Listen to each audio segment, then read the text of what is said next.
right, good evening and welcome to the Township Committee meeting of May 26th, 2020. Ms. Borak, please call the roll. Committeeman Delcourt. Here. Committeewoman Holmes. Here. Committeewoman McCauley. Here. Deputy Mayor Lapani. Here.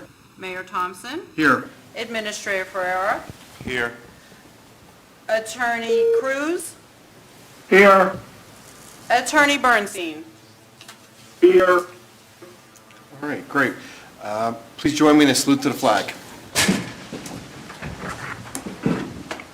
I pledge allegiance to the flag of the United States of America and to the republic for which it stands, one nation, under God, indivisible, and justice for all. liberty and justice for all.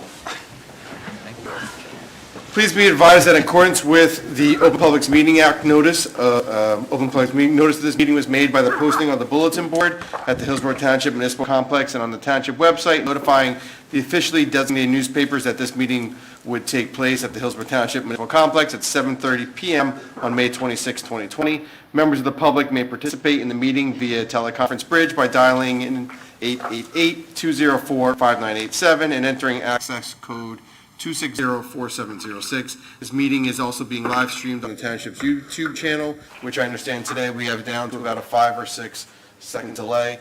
Also for the members of the public that are watching on YouTube or who will watch this later on, you can see that we have a little bit of an echo in the room, but it's because we now have plexiglass in between all the members of the Township Committee and our Township Clerk, and in order to protect us and make sure that we are doing all the appropriate steps to make sure that we maintain social distancing and keep everyone as safe as possible. So thank you to our administrator and I believe our DPW for getting that put in as quick as possible to make sure we could have this meeting in an appropriate fashion. Okay, first up this meeting is approval of the minutes, and it's a special meeting minutes on December 10th, 2019. May I have a motion? So moved. Second. May I have a roll call, please? Committeeman Delcourt. Yes. Committeewoman Holmes. Yes. Committeewoman McCauley. Yes. Deputy Mayor Lapani. Yes. Mayor Thompson. Abstain. Next up is the executive session minutes of December 10th, 2019. May I have a motion? So moved, Mayor. Second. Thank you. Roll call, please. Committeeman Delcourt. Yes. Committeewoman Holmes. Yes. Committeewoman McCauley. Yes. Deputy Mayor Lapani. Yes. Mayor Thompson. Abstain. Next up is the executive session 2 minutes of December 10th, 2019. May I have a motion? So moved. Second. Thank you. Roll call, please. Committeeman Delcourt. Yes. Committeewoman Holmes. Yes. Committeewoman McCauley. Yes. Deputy Mayor Lapani. Yes. Mayor Thompson. Abstain. Regular meeting minutes of April 14th, 2020. May I have a motion? So moved. Second. Thank you. Roll call, please. Committeeman Delcourt. Yes. Committeewoman Holmes. Yes. Committeewoman McCauley. Yes. Deputy Mayor Lapani. Yes. Mayor Thompson. Yes. Next up is regular meeting minutes of April 28th, 2020. May I have a motion? So moved. Second. Roll call, please. Committeeman Delcourt. Yes. Committeewoman Holmes. Yes. Committeewoman McCauley. Yes. Deputy Mayor Lapani. Yes. Mayor Thompson. Yes. All right, thank you, everyone. Moving on to reports from committee liaisons and receipt of reports. Committeeman Delcourt. Thank you, Mayor. So as we've continued to talk about throughout this pandemic process, we have had tremendous support for our community assistance network. So I just wanted to make sure that all the residents that are out there that may be facing financial difficulties or could use some assistance during this public health crisis, our community assistance network is here to help, and they do have resources available for support for our residents. Through the generosity of our community, we have non-perishable food products as well as toiletries. If there's anyone that could use the services of our community assistance network, please visit the Social Services Department website, or you can call the office at 908-369-3880. Again, we'd like to thank the many residents and local organizations that have donated groceries to the department and to those who have organized local food drives on our behalf.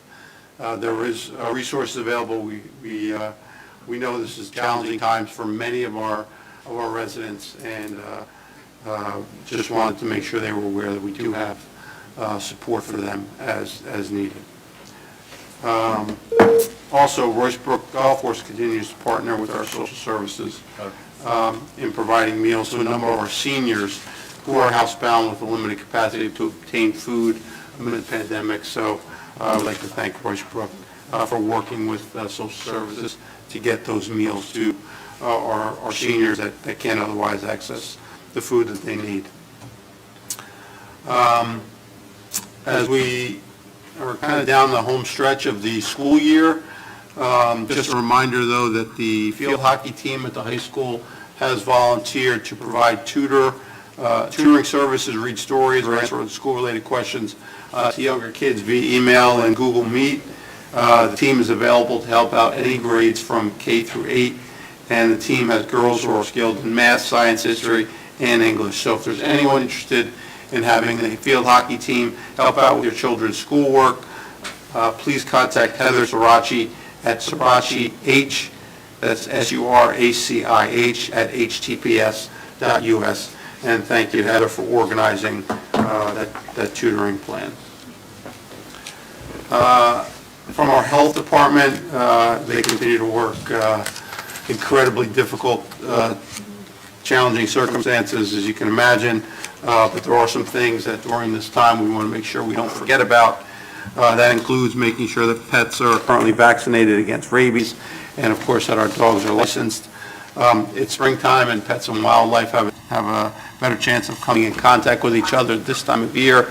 Rabies can be fatal to your pet, so please make sure you check the website, and if need be, get your pets vaccinated. Also, with the nicer weather outside, many people are working in their yards or enjoying our beautiful parks, so please take precautions against ticks. If you do brush up against high grass or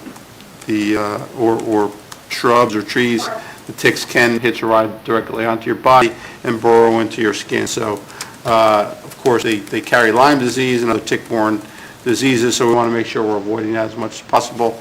So you can please check out our website on the health department for significant information about Lyme disease and other diseases carried by ticks. From recreation, just a reminder that in order to protect individual safety and well-being, certain facilities still remain closed. So while Hillsborough parks are open, the playgrounds on those parks still remain closed. Also, athletic courts and fields, the skate park and the dog park are closed. Tennis courts have been open, so they're available for tennis services and for people to go out and play tennis if they like. In addition, bathroom facilities are now open and available at Singley Park and Van Middlesworth Park, Dockery Park, Woodfield Park West, Woodfield Park East, Amsterdam Park, and the municipal soccer fields by our parking lot here at the municipal building, Otto's Park, and Country Classics Parks. So even though the parks are open, we ask that you please continue to social distance practice and make sure you're staying within the congregation limits, even for the outdoor events. And also, just a reminder, we do have some virtual programs that are ongoing, even though most of the schedule has been canceled. So we have two programs going on right now, the 88.5K Challenge or the Hillsborough Clue Game. If you'd like more information on these, please visit the recreation website, hillsborough-recreation-nj.org, and look under virtual programs for more information. The rec department, I know, is working hard to try to figure out some activities for the youth that they can run through the program. So check out those virtual programs. They're a lot of fun, and you can get lots of people involved in them. And then finally, just from sustainability standpoint, we have a couple tips. Reusing items like clothes, tools, furniture, and other homewares is an easy and effective way of reducing waste and saving money. You can check out the DP Bureau of Sustainability's May infographics for tips on how to reuse and repair goods, so you can keep these goods out of our landfills and put some money in your pocket. So for more information, check out again the DEP Source Reduction Resource page at the DEP site. And just a reminder, idling your vehicle wastes money and puts pollution in the air. So when you support local businesses that offer curbside pickup, please shut your vehicles off when waiting for more than 3 minutes. That's all for me, Mayor. Thank you very much. Thank you. Committeewoman McCauley. Thank you, Mayor. Good evening, everybody. I just have a couple of notes here from the police department. Please be aware of contact tracing scams. The state and other officials are warning residents to be aware of this. In no instance would a legitimate contact tracing analyst ask you for your social security number or your bank information. So if that information is attempted to be ascertained by a contact tracer, do not provide it, as that would be a scam. In the case of a legitimate contact tracer analyst reaching out to you, the type of information they would be asking would be related to your symptoms, who you've been in contact with, including where you work and who you live with. Again, do not provide any other information like social security number or banking information to anyone over the phone, nor should you be answering any text messaging. So that is not the way that they're trying to reach out to you for information. So if you receive anything by text, just delete it. And of course, there's more information on the website for nj.gov under the COVID-19 .nj.gov, and you can go toward the contract tracing scam notification. Additionally, Chief McMahon would like to remind all residents, please do not leave valuables in the cars, and please lock them. While most situations we're comfortable with, there's been some recent issues with things being removed from cars, unlocked vehicles. So please, remind yourself to do that before you go in at night. From the finance team, just a reminder, the grace period for the May tax payment was extended to June 1st. Payments received after June 1st will incur interest charges. The tax office is accepting cash payments on Tuesday mornings from 9 to noon and Thursday afternoons from 1 to 4 p.m. Also from the clerk's office, just a reminder, the June primary has been postponed until July 7th, and voting by mail for the primary is encouraged. All registered Democrat and Republican voters will get a vote-by-mail ballot with prepaid postage. Every unaffiliated and inactive voter will get a vote-by-mail ballot also, application, that is, for to send it back in, and again, that would be prepaid postage. To receive the ballot by mail, the application must be received here to the county clerk 7 days prior to the election. A voter may also return the application in person to the county clerk until 3 p.m. the day before the election. The county clerk cannot accept faxed or emailed copies of anything, an application or vote by mail, unless you are a military personnel or overseas voter, since original signatures are required for that. For those who want in-person access to voting, there will be consolidated voting, and more details along those lines will be forthcoming regarding polling locations, etc. The deadline for the receipt of mail-in ballots will be counted and has been extended to 7 days after the election. So up to 7 days after the deadline, they will be counting the ballots. And that's it for me this evening, Mayor. All right. Thank you. Thank you. Committeewoman Holmes. Just a reminder, there are several Hillsborough farms open and offering services for our community as an additional source of food products. For the latest information regarding the Hillsborough farming community, please visit hillsboroughbusiness.org and click on the Hillsborough Harvest icon, or visit the HBA Facebook page.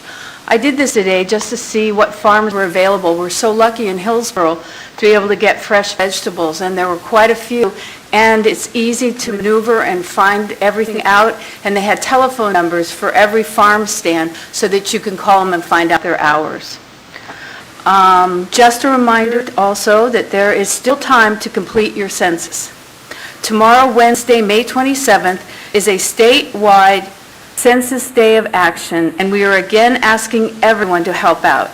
If you haven't done so, please submit your census and ask your friends and family if they have submitted theirs. The census is important because it impacts future planning and funding for infrastructure, future employment, training, and health care programs. To learn more about the impacts of census or to complete it online, visit the website 2020census.gov. Take a few minutes and complete your census. Okay, I have one other thing that I wanted to share with everyone, sort of from the health department, although it's not from them, it's from me. It's a letter I received. I know these days in this really terrible pandemic that we're in, a lot of the deaths just remain data or statistics, and it's hard to process how many people have actually died. But I wanted to read a situation about my neighbor of 32 years. Erica Haba recently died of coronavirus. She was an artist. She created murals from hand-painted tiles that she painted herself. She was also a mother, wife, and one of the most creative women I have ever met. Jim Haba, Erica's husband, is a man of words, an established poet, professor of English and world literature, and founding director of the Geraldine R. Dodge Poetry Festival, the nation's largest poetry event. He has earned national recognition for his literary work, and he is also a virtual artist. I have been lucky enough to be their neighbor for 32 years, and this is a letter from Jim. This couple was so in love. I've never seen anything like it. Dear family and friends, with regret, sorrow, and great love, I write with the anticipated but still to me astonishing news that our dear Erica died at 4:13 this afternoon. Her passing was gradual and peaceful. After sending off my most recent update earlier today, I returned to be with Erica, to the degree I could, a little after 2. As you may know, this has been an unusually wet and winter day in Hillsborough. She died in April, so he wrote this letter in April, and it was a rainy day. But a large golfing umbrella and a large plastic bag, both found in my cluttered car, enabled me to sit comfortably by Erica's window on a chair borrowed from a little park near her home.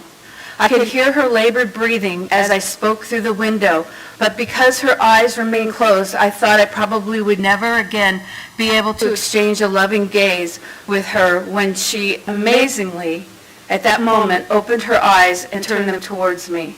She did this as I continued to speak to her. Erica's eyes stayed fixed on me for several minutes as I continued to speak to her. Then her eyes closed and did not open again. I continued to sit with her under my umbrella, monitoring her breathing while talking with our children on the phone. When I again turned my whole attention to Erica's breathing, which was becoming more ragged and irregular, she gradually grew quieter and quieter until I believed she was breathing no longer. Love to you all, Jim. I'm just putting a face to the name, and also that we had such amazing people who are citizens of Hillsborough, and of course, Jim Haba is still my neighbor. Thank you. All right, Deputy Mayor LaPage.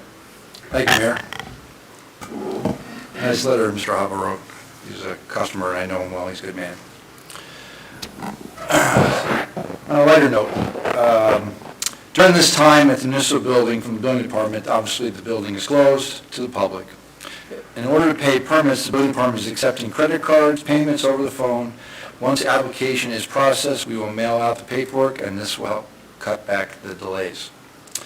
From the engineering department, an update on the 2020 paving program. As you know, Willow Road Phase 1 between Amel Road and Valinor Drive has now been completed. Willow Road Phase 2 between Valinor and Hillsborough Road under NJ DOT review, paving plan for this fall or spring of 2021. The Andrea Ave project is completed. The Hillsborough Road between Bypass and Willow Road has been completed. And the Brooks Boulevard concrete ramps are completed. The paving of Brooks Boulevard, East Mountain Road, Worksville Road, and Green Hills Development should all be completed by the end of June. Champlain Road has been held up due to ongoing PSE&G work. I've had people inquire, so this is a reminder that the town cleanup and senior curbside programs are being rescheduled. Expect to receive an informational postcard soon. If you have participated in the senior curbside program in the past, the postcard will have the new dates and the ways to register or re-register if you have missed your date. Also, the annual cleanup program is now available again online, so please visit the Township website under the Public Works link to connect to Community Pass and sign up. There are many dates still available. The new rules and regulations relative to COVID-19 are also listed for your reference. And also our ongoing HBA update, there will be a virtual Hillsborough Business Resource Forum on this Friday, May 29th from 2 to 2:45 p.m., covering businesses support services available during the COVID-19 pandemic. Navigating through the state resources and the executive orders will also be covered. Presently presented jointly by the business advocate and the township health officer, Details coming soon through the HBA News, e-News.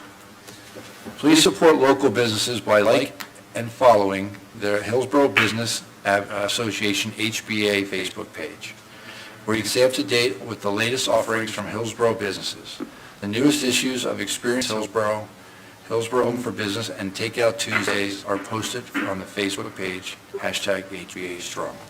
I'm upset that we can't do Takeout Tuesday when we have these meetings, but maybe we'll have to bring something in, Mayor, and promote it. And then as a final note, and I know the Mayor's going to talk about this more in depth, I would like to personally, and I'm sure that as a liaison to the veterans, and I'm sure the rest of my colleagues are greatly saddened that we could not celebrate that day that we normally would, though we did make an effort to present the dignified honor that you deserve, and to all the veterans in Hillsborough, my sincere gratitude as my colleagues give. That's all. Thank you. Thank you, Deputy Mayor. Okay, a couple of updates from me this evening. First off, I just wanted to point out that the e-News has a new graph in it regarding COVID-19. It now lists the deceased by age range. That is something that's been requested. So we thought we'd start including that to give a more broader picture of those that are currently being affected by COVID and that are passing away from COVID here in Hillsborough. So again, that's in the e-News and is also on our website, prominently featured under the COVID-19 banner. Just click that and you can see every single day when it gets updated during the week. Okay, as I stated last month, the Health Department has taken a proactive approach to assist retail food establishments during this crisis while ensuring they are adhering to the requirements, keeping both customers and their employees safe. The Business Advocate's Office is also visiting businesses and assisting with guidance on the executive orders, which change rapidly, as we know, and the required safety measures that go along with that. Should you have any questions or concerns, please contact the Hillsborough Health Department at 908-369-5652 or the Business Advocate's Office at 908-369-3533. Just as a building update, the Hillsborough Township remains committed to the health and safety of all of our residents, employees, and the general public throughout the current health emergency and in compliance with Executive Order 107 starting on May 18, 2020. If a member of the public needs to gain access to a specific department at the municipal building for a critical need, there are measures that have been put into place that will allow for such access. There will be a questionnaire that will be completed over the phone to determine the need and if the matter cannot be resolved via email, the website, or some other non-contact method. If it is deemed necessary by the department head that physical access is the only solution, the request will be made to the administrator. If approved by the administrator, a date and time will be mutually agreed upon, and the appointment will take place at the main entrance at the designated location. Upon entry, a questionnaire will be completed regarding some basic questions relative to COVID-19. Please keep in mind you must wear a facial covering or mask, and your temperature will be taken. The municipal building will continue to provide limited access to the general public. As part of the Mayor's Wellness Campaign earlier this year, I announced that Hillsborough Township was recognized as the 2019 Healthy Up-and-Coming Town. The inaugural Healthy Township Recreation was canceled due to the COVID-19 pandemic, but we have received our plaque and banner. Got the plaque right here, and I think the banner is right down there. So thank you to everyone on our mayor's wellness team, and be on the lookout for more information coming from them as well. Moving on to a more serious topic, during my open remarks this year at our reorganizational meeting, I announced that I would be working with national and local leaders to address the growing opioid epidemic. As a result, I have assembled a team of individuals to take up that charge. Although these individuals were contacted over 2 months ago and expressed their enthusiasm to be part of the team, work was halted as a result of the COVID-19 pandemic, where we shifted our resources to focus on that. Members of the task force include the following individuals: myself, our administrator Anthony Ferreira, our township clerk and public information officer Pamela Borak, police chief Mike McMahon, pastor Tim Wolf, resident Janine Erickson, Father John from Mary Mother God, Father Hank Hilton, resident Mike Riley, student assistance counselor Rebecca Ballinger, and a rebel student to be determined, and a Board of Education representative, Jean Trujillo. As of March 1st, 2020, we have lost 2 residents to opioids here in Hillsborough, which is higher than the normal rate. However, I honestly believe, and I know everyone else up here joins me, that 1 death from that is too many. We've probably had a couple more since then, honestly, but we will continue to focus on this and start having a meeting as soon as possible to see what we can improve here in Hillsborough. I want to take a minute and say thank you to the NESHANIC Volunteer Fire Department for the invitation to participate in the Wave Parade this past Monday. I was joined by Committeeman Frank Delcourt and Committee Woman Gloria McCauley. I think we have some pictures up there. I got to ride the old hose truck that they still have. I think it was from 1928, they said, or right around then, which is very cool. My kids got to ride on it as well. So I really want to thank everyone at NESHANIC Volunteer Fire Department for keeping that tradition alive. I don't think they've missed one ever, and they certainly were not going to let COVID-19 stop them this year. So thank you for them for putting that together, and I think they've got a video that they'll be putting on their website that I'm sure at some point we could share through e-news once we have it to sort of commemorate that day. And in that same vein, I just want to thank all the members of the Township Committee for coming out last Tuesday and filming a video and allowing Tom Slilly, Jr., who is our Grand Marshal, to take part in a ceremony at our Garden of Honor. Obviously, we couldn't do our parade, and we're all deeply saddened we couldn't do that, but we did sort of film a quick little vignette to give Tom a chance to say a couple words. It aired on TV 29 on Saturday, the day that we usually have our parade, and then we played all the previous parades that Kaz was fortunate enough to videotape for us, so thank you, Kaz. And I tuned in a couple times, and it was neat to see and look back at some of our past Grand Marshals. So thank you for everyone from Pam, Anthony, DPW, Parks and Rec, everyone who put that together. Kaz for allowing us to relive some of our past ones, and we look forward to having Tom Slilly as our Grand Marshal in 2021. From the grant awards, we usually have a presentation to award the grants that were received through the Affinity Rewards credit card program. But since we cannot have the public attend our meetings, we are still awarding some grants at this time. First, the NESHANIC Garden Club, the Hillsborough Baseball League, and the Hillsborough Millstone Municipal Alliance were all awarded grants for the spring cycle.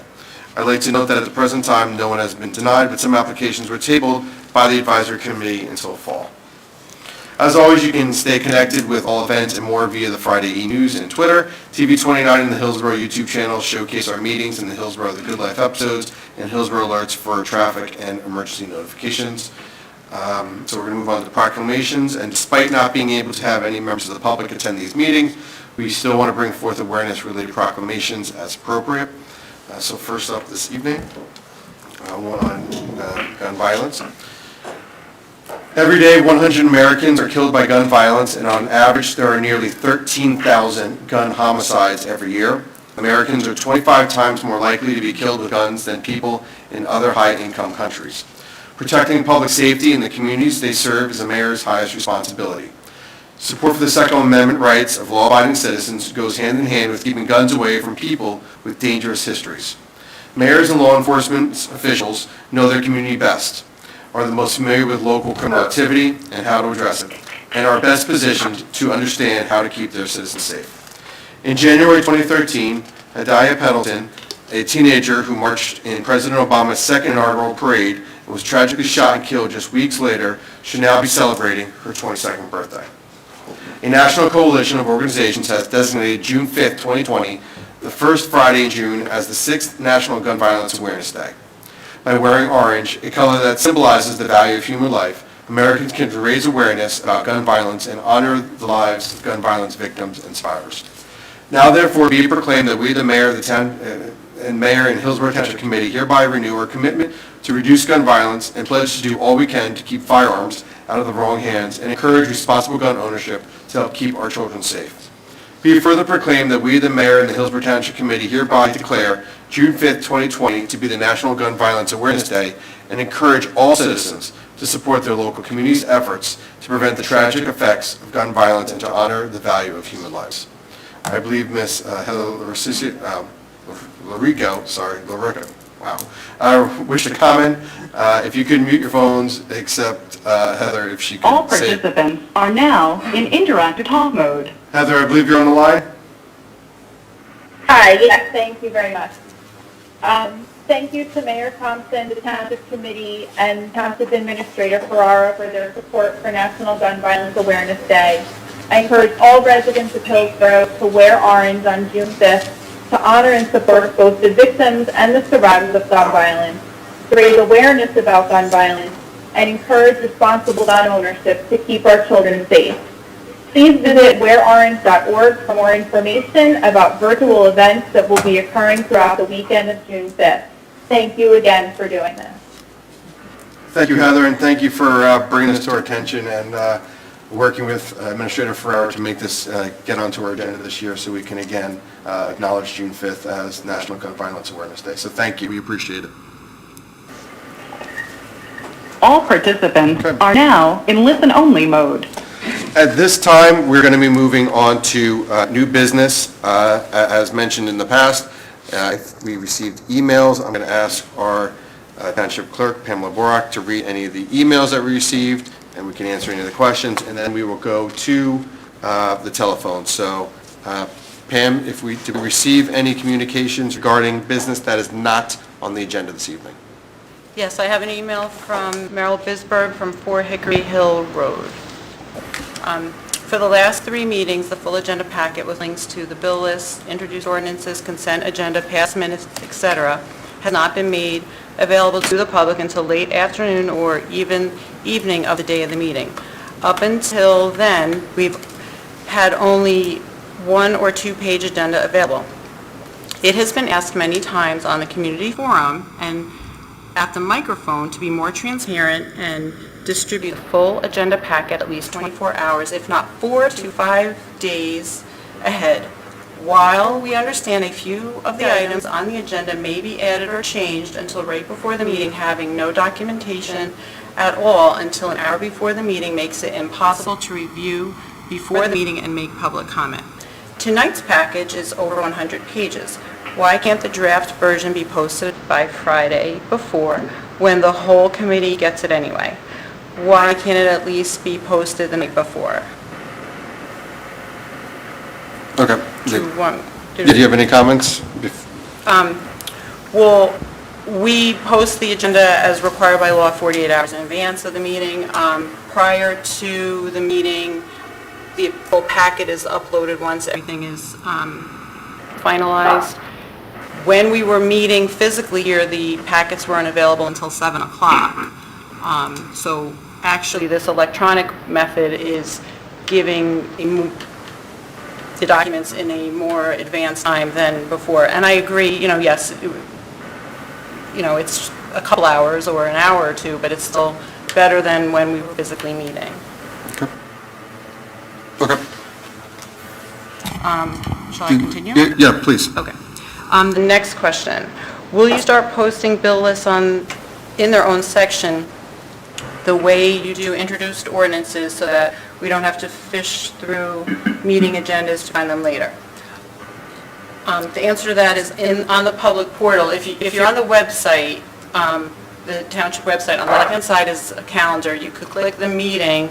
It brings you to the calendar information relative to this meeting, and then you can click on there for the portal, which is the public access to all the documents, and if you scroll to the bottom of the agenda, the bill list is listed separately. They are listed separately? Yes. Okay, all right, thank you. Next question. When did we stop allowing public comment on ordinances when they are introduced? Last meeting, you simply introduced the ordinance and then went on. Public comment for items on the agenda are supposed to be during that agenda item. Have our meeting rules changed?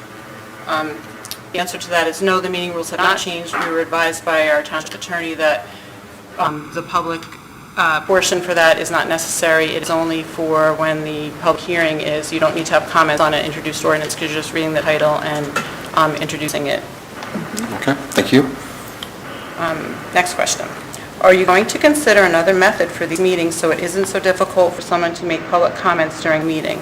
With the time lag between video and the conferencing and the poor quality on conferencing, a real-time meeting method where we are all in the same room, in quotes, in the same room, would be much better. This was also raised at the last meeting.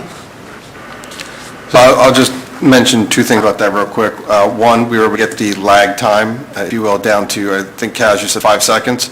So we're on a 5-second delay, which took care of a lot of that. I also looked to see what our colleagues are doing at the Board of Ed. They only take, you can submit comment to them as well through the internet. And our freeholders, you have to send in questions well in advance of the meeting to an email address, and they stream live, and you can watch it later on after the fact. So I think the fact that we've got this system where you can comment publicly live, I'm glad we were able to get that up and running. I know at the state level, you can only submit comments via writing as well to the committees there. So I do like that we have this high level of public participation. As always, we will continue to look at to see if there's safe ways we could do something even more live. I know we've been advised by our tech team that there's been numerous issues with doing meetings using only video and concerns that they have. We've been doing it for 20 years where we record it.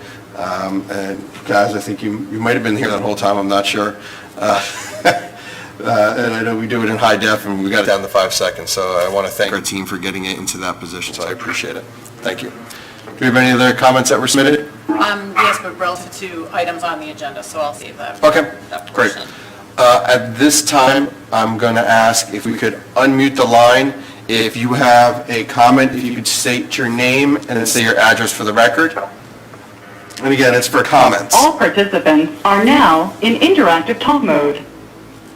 Susan Gulliford. Hi, Susan, how are you? I knew you'd miss me if I wasn't here. Just a few things, kind of going back to your committee report.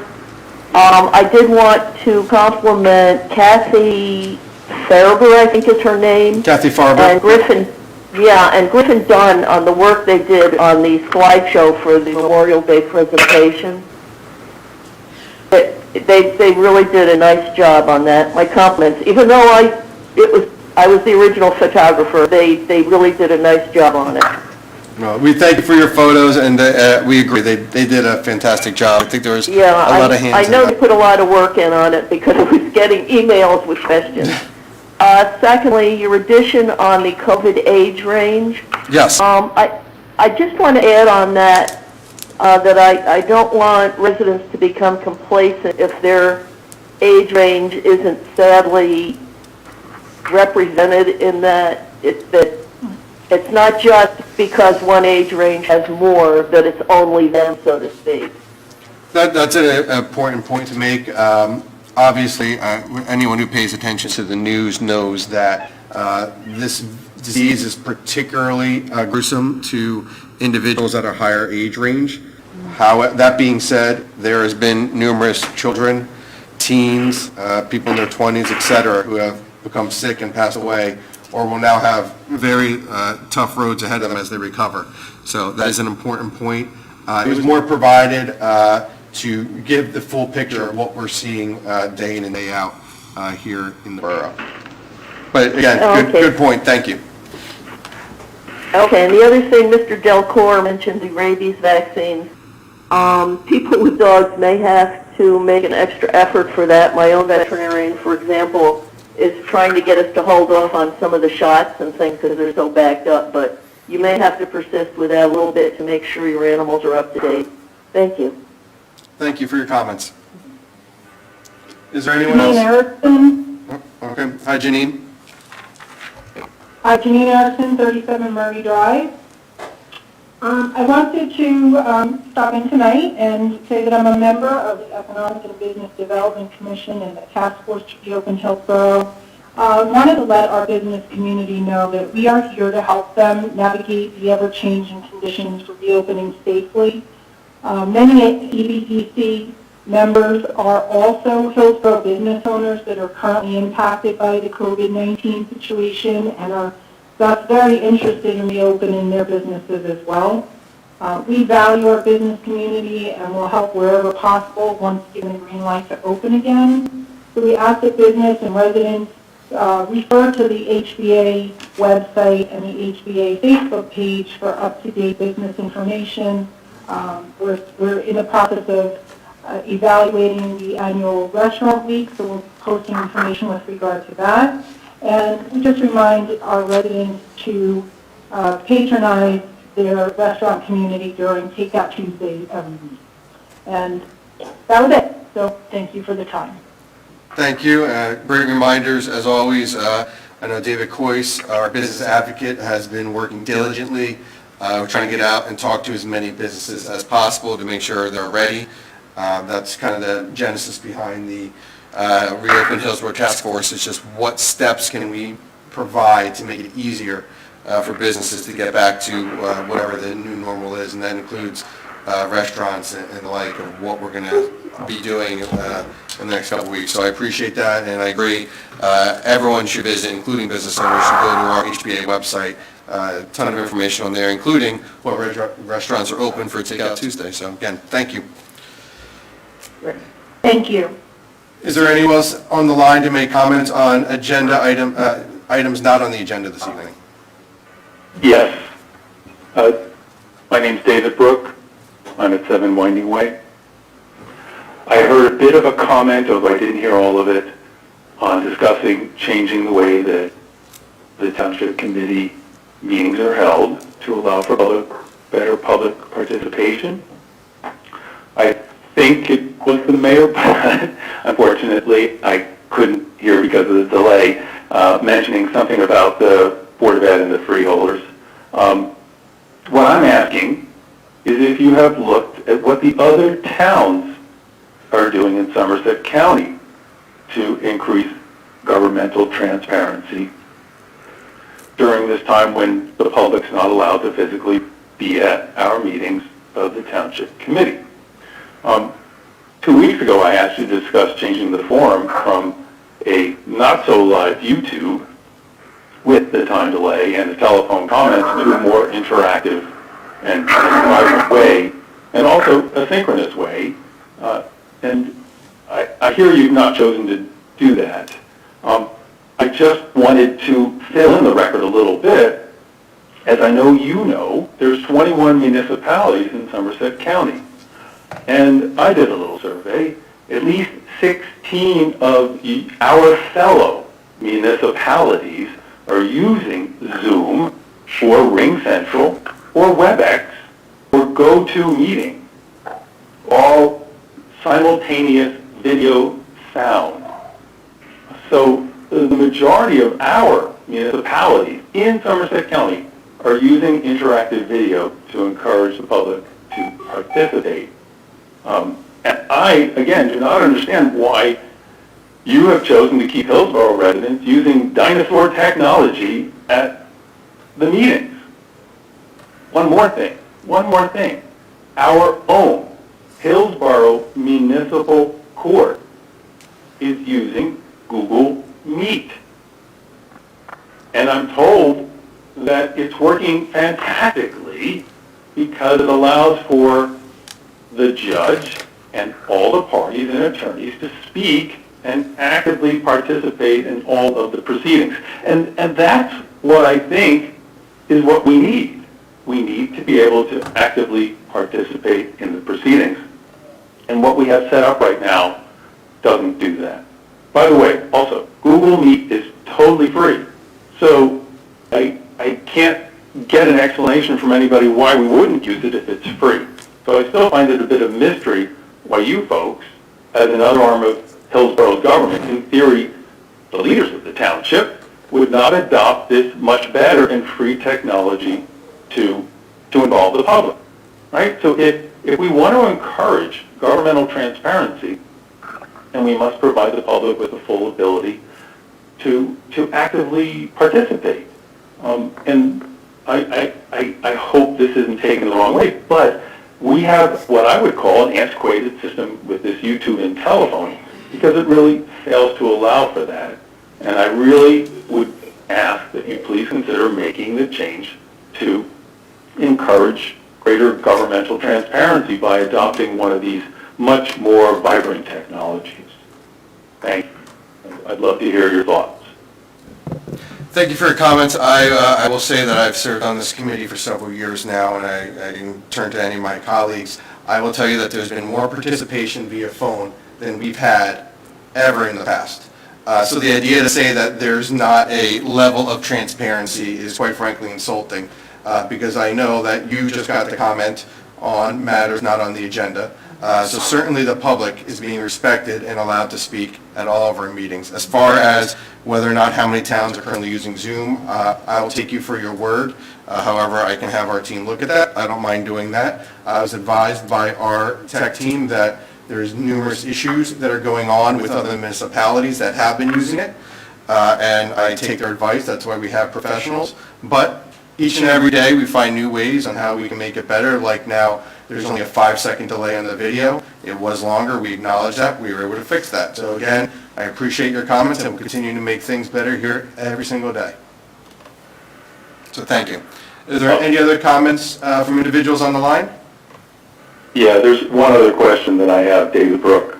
Address, please. Last meeting, I also asked why the Township Committee was not adhering to the Governor's Executive Order 107 and the State Police Administrative Order 2020-4 that limits now its indoor gatherings to 10 people when you had stated that there were 12 people in the room.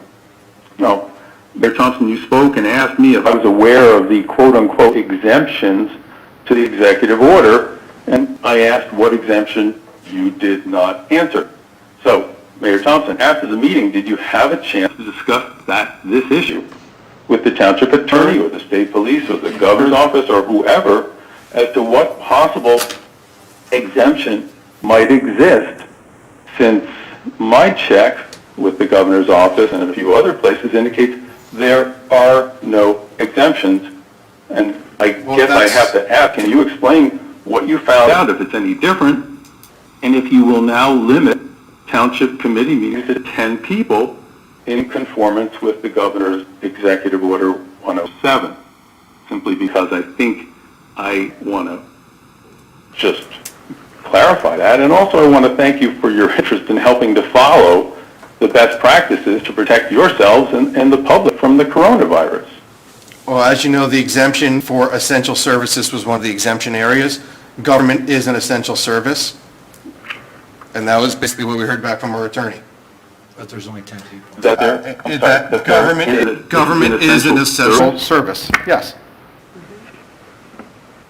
And what you're saying is that you actually did consult with the township attorney, and they're saying that there's some written exemption, because I'm not aware that there's anything. And I have to say, I would like to see if you can provide that actual memorandum or some other form so that we can better understand, because 10 is 10. So, Mr. Clark, with all due respect, there are exemptions for essential services, and if you walk into ShopRite, are there more than 10 people? Yes, because it's been deemed essential. And government is one of the essential areas that is allowed to meet in order to conduct the people's business. So if that was true, Mayor, then why are we not allowed to attend the meeting? That was Frank Delcor. I appreciate the upgrade, but... Committeeman Delcor, simple question. If that's the case, then why are we, the public, not allowed to attend if we social distance at the meeting? Because I know we're not allowed, and I don't think we would be allowed because under the executive order. Because having the public be able to participate in the room is not essential. We're providing a forum for public participation, which you are now participating in. But the act of the government being able to do the work it needs to do is part of the essential process. And I would hope you could understand that, but if not, we can certainly have that conversation at another time. And the Department of DCA, David, the Department of DCA put out guidance saying that public hearings via phone, teleconference, is part of that exception, and to allow the public to participate. That came from the DCA and Lieutenant Governor Sheila Oliver's department. I appreciate your willingness to talk about things, and I would simply say that I'm not understanding it, but maybe we can talk about it a little bit further. So thank you again for your time and your patience. Thank you. Any other comments for matters not on the agenda for individuals on the phone? I have a comment. If you could state your name and address for the record, please. Sure. Joseph P. Maloney, 27 Stoneway Drive, Hillsborough, New Jersey. I have a question concerning two business owners that were cited in the media. One was a gym, and the other one was a salon owner today that received, I guess, summonses for violating the governor's orders. I'm trying to understand how this works. Are they going to be fined, or are their licenses going to be pulled, or what is the municipality's stance on those businesses that decided to open despite the governor's orders? So I'm unaware of a salon being cited here in Hillsborough. I can speak to one gym, and I can talk more vaguely about the process. When the township is notified, or the police department would be the ones notified of a potential violation of the governor's executive orders, my understanding is that they contact their contact in the prosecutor's office, and there is a prosecutor, deputy prosecutor assigned essentially to handle just EO violations. At that time, the county prosecutors, the deputy would make the determination that there's a violation, and the police department has to summons them. What happens after that, from my understanding, it's up to $1,000 in fine, but they're going to have to appear in court if the county prosecutor decides to enforce that fine. And I guess at that point, it's up to the prosecutor whether or not they'd like to continue down that path. It's not really a matter for us. They're in court. They've been summoned, so they'll go there. It would also be my understanding up to the prosecutor whether or not they want to enforce anything else. Again, the county prosecutor, such as forcing health to fine them or shut them down. I believe it was the State Department of Health that shut down a gym in South Jersey, not the local Department of Health. But don't quote me on that. That's just what I've read in the media. Mayor, I just want to say, with what happened to the gym in Hillsborough, we had a wonderful collaborative effort with our chief of police, Mike McMahon, and he coordinated with our state assemblyman, Roy Fryman, who talked to the county attorney, and Roy Fryman, our assemblyman, also talked to the governor, and the governor allowed the gym to open their business as long as they did it outside. So that gym took all their equipment, put it outside 6 feet apart, and they were allowed to open that way. And they even worked out, all of the members would come in the, outdoors, and they even worked out in the rain. That's how dedicated these people are to getting their exercises. So I just think it was a great collaboration of our local chief of police and our state assemblyman and on up to make it where that person could open. Maybe people could give haircuts outside. So, thank you, Mayor. Yeah, just to be clear, it was not only one gym in Hillsborough that is allowed to do that, that it was a change to the governor's executive Right. order. Well, you're reading off notes, so it's just interesting. No, So I wanted to make that's sure, I wanted to make sure that the public knew that it wasn't just one gym that has No, that right it to was- open, that it was an, Yeah. are you gonna, can I finish? That it was an entire executive order that was changed, so that it is universal. We have dance studios in town that now are talking about doing outside, under 25 classes as well, 6 feet apart. So it's an entire change. It was not just for gyms, it's for recreation outside groups of 25, 6 That's feet right. apart. It's not just for the gyms, but the gym is what started that, and it got going, and we now have that. Yes. Does that answer your question, Joseph? Yes, thank you very much. You're welcome. Are there any other comments on the line? Okay, seeing none, if we can mute the line. All participants are now in listen-only mode. Okay, we're going to move on to public hearing 2020-15, an ordinance providing for the vacation of 0.027 acre portion of land along the westerly line of Route 206, abutting the property previously identified as Block 178, Lot 7, following consolidation of Block 178, Lots 4 and 11 identified as Blocks 178, Lot 4.01, Township of Hillsborough County, Somerset, State of New Jersey. This pertains to the Hillsborough Village Center Development Project on Route 206 and Amwell Road. May I have a motion to open the public hearing on ordinance 2020-15? So moved. Second? All in favor? Aye.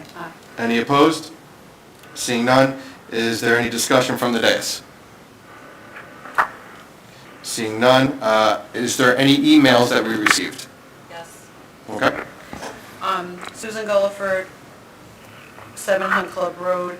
The location using street names or other ways to identify it, which you had said is Route 206 and Amwell Road. And there's a map that has been since attached to the agenda as well, and to this ordinance. It's about 1,100 square feet of property. Yeah, I'm sorry, can you just, into my phone, I just couldn't hear you. Oh, I'm sorry. Sorry. The question was from Susan Gulliford, 7 Hunt Club Road. She asked for the location using street names or other ways to identify the location of this piece of property. And as I said was, in the mayor commented it's Route 206 and Amwell Road, and there is a map attached to the ordinance in the packet, and it's about 1,100 square feet of property that is being vacated as part of this ordinance. Thanks. Okay. Any other emails? No, sir. Okay. If we could open up the phone line? All participants are now in interactive talk mode. Is there anyone on the line who'd like to make a comment? Yeah, this is Susan Gulliford again on a follow-up. Okay. Okay, the development we're talking about is the LD construction development behind Bottle King? That's correct. Yes. Okay, looking at ordinance 2020-15, I noticed that this was originally, originated in 1989 as an easement. What's the background? Is this was originally supposed to be a paper street or a paper road because of an old proposal, or do you have any idea how this came about, that it had to be changed? I'm not 100% sure, but I know we have our attorney, Eric Bernstein, on the line. Perhaps, are you aware of that, Eric, the sort of background, the history on that? No, I'm not, yeah, Mr. Willard might. Albert? I believe we have Albert Cruz on the line. Albert, do you know? Yes, Mr. Mayor. Several months ago, you adopted a similar ordinance vacating a portion of a dedication that was issued, was granted to the town in the 1980s. The planning board required that vacation as a condition of the planning board approval. Since then, the developer, through a title search, was able to determine that there was a second dedication that was not previously picked up or previously determined to exist as of record. That is what is being vacated now. Is the same property owner that granted the property to the township, and now that is being vacated back essentially to the successor in interest of that property owner.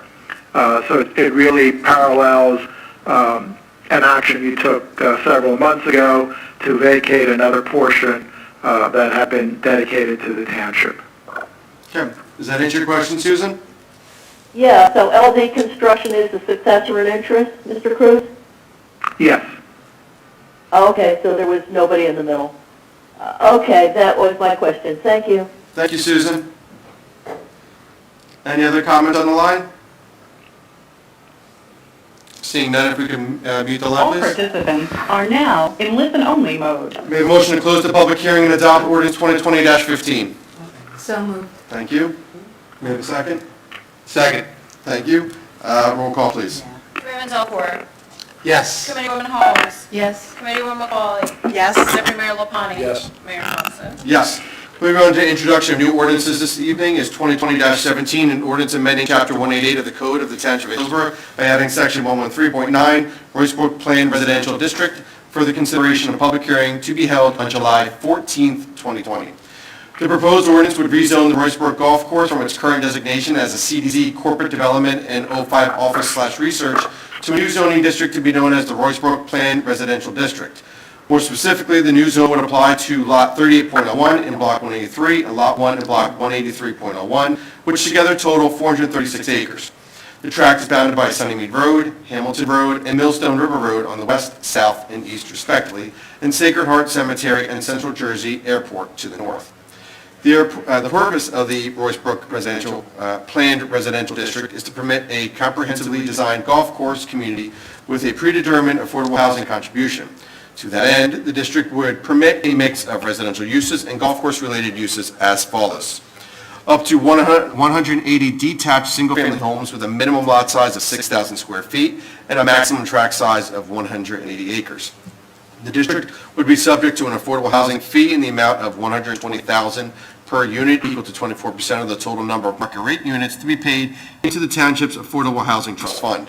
A golf course with a minimum size of 190 acres, limited restaurant and lodging facilities directly associated with the golf course, and at least 50% of the gross area of the district, 218 acres, must be used as a golf course, open space, or combination thereof. May I have a motion to introduce this ordinance? So moved. Second? Thank you, everyone. Roll call, please. Committeeman Delport. Yes. Committeewoman Holmes. Yes. Committeewoman McCauley. Yes. Deputy Mayor LaPlante. Yes. Mayor Thompson. Yes. Moving on to resolutions this evening. Does anyone on the dais wish to take an item separately? Seeing none at this time, may I have a motion to approve the resolutions?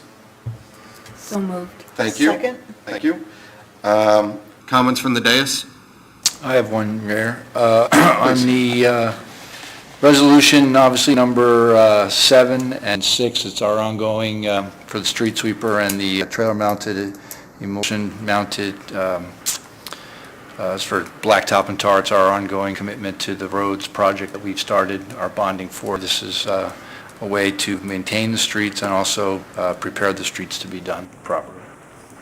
Okay, thank you. You also see on there that we have a resolution authorizing a grant application for Amsterdam Drive for the repaving. And I want to just make mention of number 8, which is a resolution authorizing a refund of the 2020 spring student park and ride permit fees. For those who don't know, members of the senior class who are unable to get spot parking at the actual school, they can purchase, rent, or get into a lottery really, to use a spot from our park and ride, and they walk from there over to the high school, so they do have sort of on-site parking as close as possible.